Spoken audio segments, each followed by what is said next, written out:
today's video, I'll be going on what you need to play a game of Deadzone.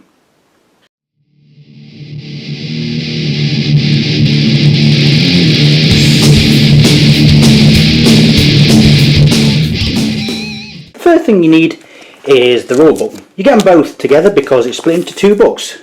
The rulebook, as it says here, and the force list book. This gives you all the armies, and this gives you the rules and scenarios.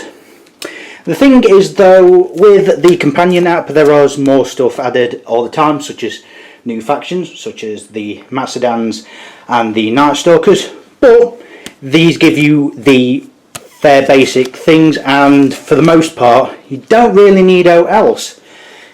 Depending on the faction, you might need to download the companion and maybe subscribe to it for, I think it's a couple of quid a month, but for majority of the factions, not really.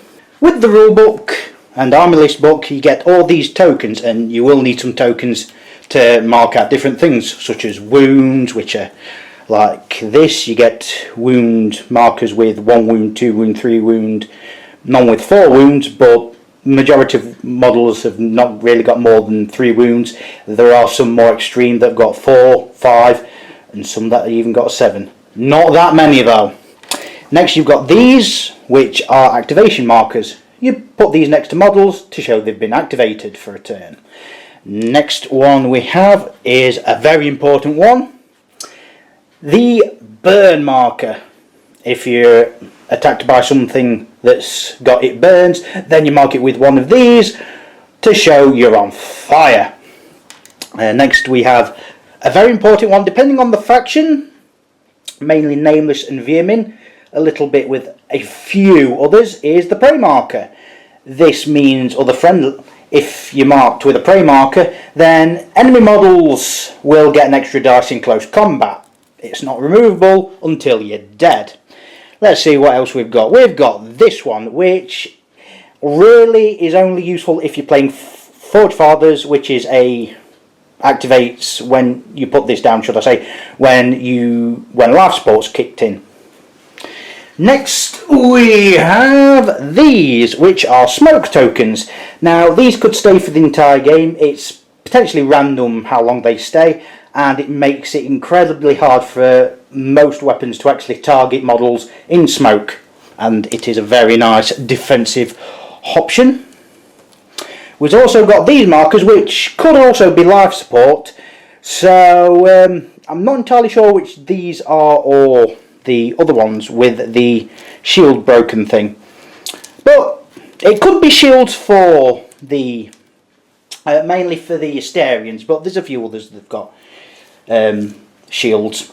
Also got these, which are for toxic gas clouds, or it could be marked for something that's got toxic weapons perhaps. The next lot of tokens are ones you also get in the rulebook, and these are for items. They've got different things on each side, and on the other side they've got this crate looking icon. So you spread 8 of these, and there's one mission that I think you put 12 around the map, and depending on what's underneath, you flip it over and it could be AP ammo, or it could be a flashbang, or it could be the dreaded booby trap, which explodes in the model's face that picked it up. There's only one booby trap, so potentially you won't get it, and if you don't get it, good times. But if you don't get it, bad times, because it's still potentially out there.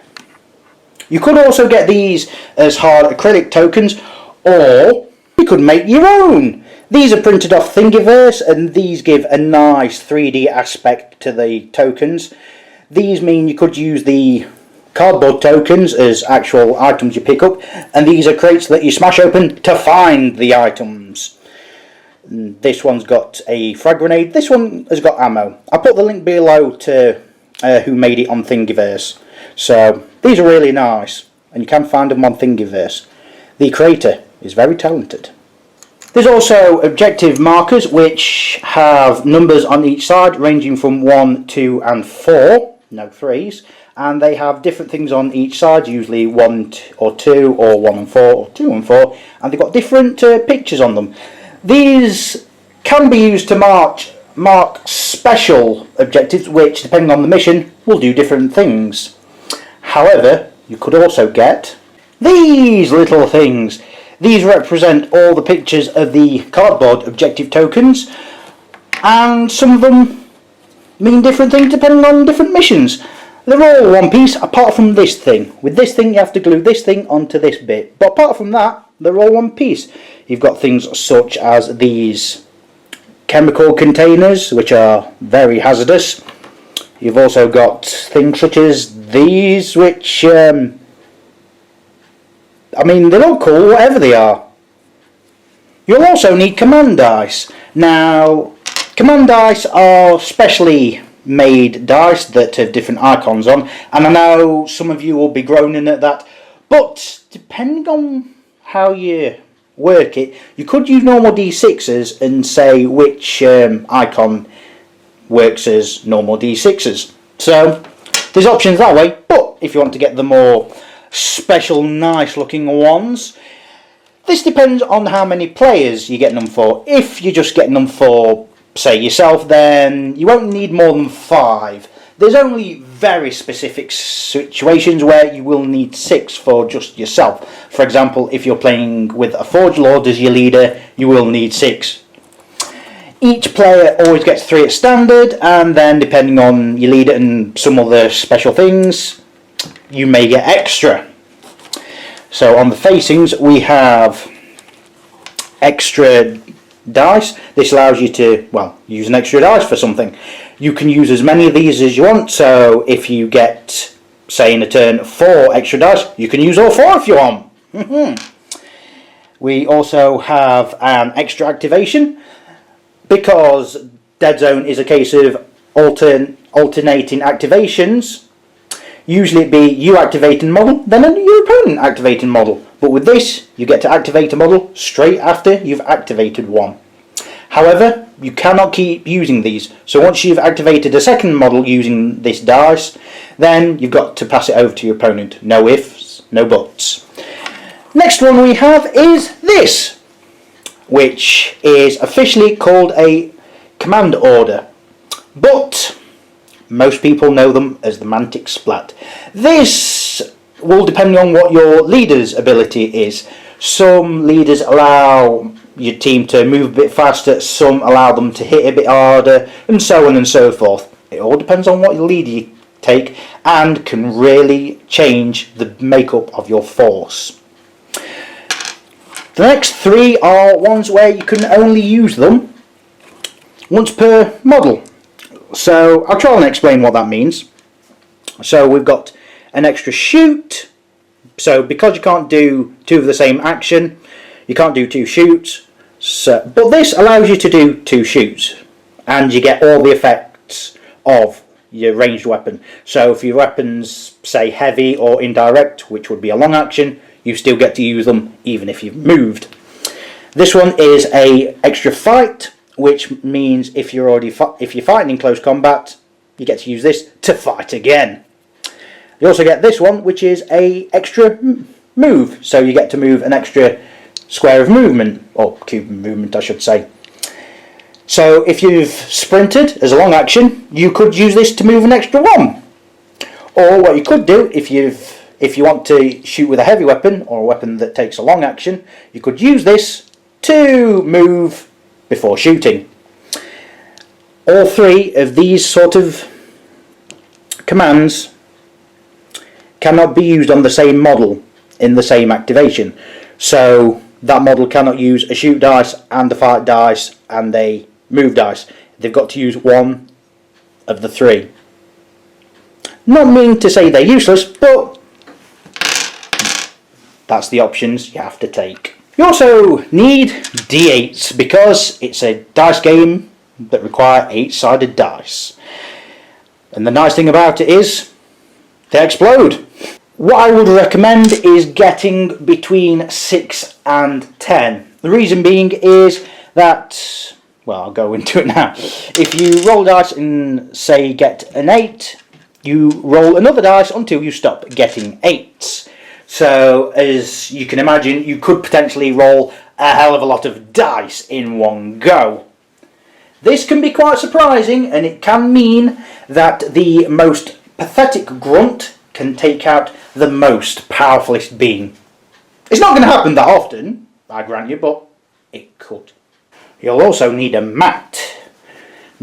These are neoprene, so they're very durable, but they are quite floppy. There are people who have made their own more sturdier boards, and this is from Deadzone 1st edition. So, and really it's only just in the last, I want to say about 3-4 months, it's only just started to see a little bit of wear and tear, so that's how good they are and how durable and dependable and rather fashionable they are. It's a 8 square by 8 square board, and each square is 3 inch by 3 inch. Just to let you know. These can also fold up quite well to go in a specific bag. All nice and black and smooth on this side. You'll also need terrain. Now this is just a small example of what you can make with the Mantic terrain. You could have a door here to keep people out, a window here, and on this side where you can get the models in a bit more easily, and also stairs where they can climb up and get a bird's eye view and see a bit more around them. And the special thing with this thing is, say you don't want a door there, you don't have to. But, like I said, this is just a small offering. You could build something such as this. It's double the size of the last building. I've made it to be like a repair bay sort of thing, or some sort of garage. You can see it's got a support at the back to help. It's also got lights, which could also be screens if you wanted it to be something else. It's also got these areas where you can see one side to the other, so you could shoot through them. It's also got stairs which are going through to the upstairs area, which then others can see around and target their enemies. All this. Now, I'll give you a bit of a guided tour of what this is. This I've made to be like a sort of factory conveyor belt. The thing goes from here to over here. What goes in here? Who knows? Could be parcels. Could be waste. Who really knows? But, as we can see, there's been a lot of damage and revealed the electricity box below. Oh dear. We've also got one here which was carefully, or carelessly, depending on your point of view, has been left open. We've also got here, which is some sort of management area, which, as my camera is not behaving itself, has got 2 open doors which people could climb through to see a bird's eye view and a better surrounding of the factory floor. It's also got a table here where management can have a snack or bang their fist on it at an unruly employee. You'll also need your models to be your strike team. In this case, we'll be using the example from the last video, Strike Team Blorbus. That is their name, and that's what it shall be, damn it. Like I said before, you'll need a leader, troops, specialists, and support, depending on what you want to make. You could choose from a various smorgasbord of armies, such as the powerful and elite and all-knowing kind of Forge Fathers. You could go for the cybernetic, robotic, cowardly, standing at the back shooting of the Asterians. Yes, alright, they've got really good shooting, but that's not the point. You could also go for the fast, sneaky, and chemically enhanced vermin. You could go for the infected, zombified, teleporting space, turtle person, mutant, variety curse of the plague. Or you could go for the noble, the Nomadic, the Sumo Samurai Power, that is the Matsudans. Those are just examples of the various armies you could go for, and you don't have to spend a lot as well. While the hammer and the look of this model isn't included in a Steel Warrior sprue, these 5 models are essentially a Steel Warrior sprue. You could make a leader, you could make all number of specialists, and you could make your troops from a Steel Warrior with a Hellstorm rifle or a Wrecker with a Dragon Breath Flamer. You could also make Hellstorm autocannons, missile launchers, or magma cannons. This is a different model, obviously, you don't get it with the sprue, and a box of Steel Warriors which contains 10 models sets you back about £20. Although I think it's gone up to £22, I believe now. Don't quote me on that. The Iron Ancestor is around 15, depending on where you get it from. So, putting this all together, and just with the extra 5 models, you are looking at about £35. But that is using this as an example. You could do it for even less if you know what you're doing about it. Such as Forge Company Duathan. Now this is more points than the 150 points that I've used as an example. But this is just one box of Forge Guard. You get 6 models, no more, no less, and for £18. Yes. You get, in this example, 3 troops, which are your Forge Guard. Very powerful, very durable, very nasty. You also get your leader, which could be a Forge Guard Huskar or a Forge Lord, depending on your preference. You also get here 2 specialists, which are the Forge Guard with Hellstorm auto cannon, which is this thing. Just testing you, and also the mighty magma cannon, short range but good at penetrating armor, as all Forge Fathers are. The best way forward.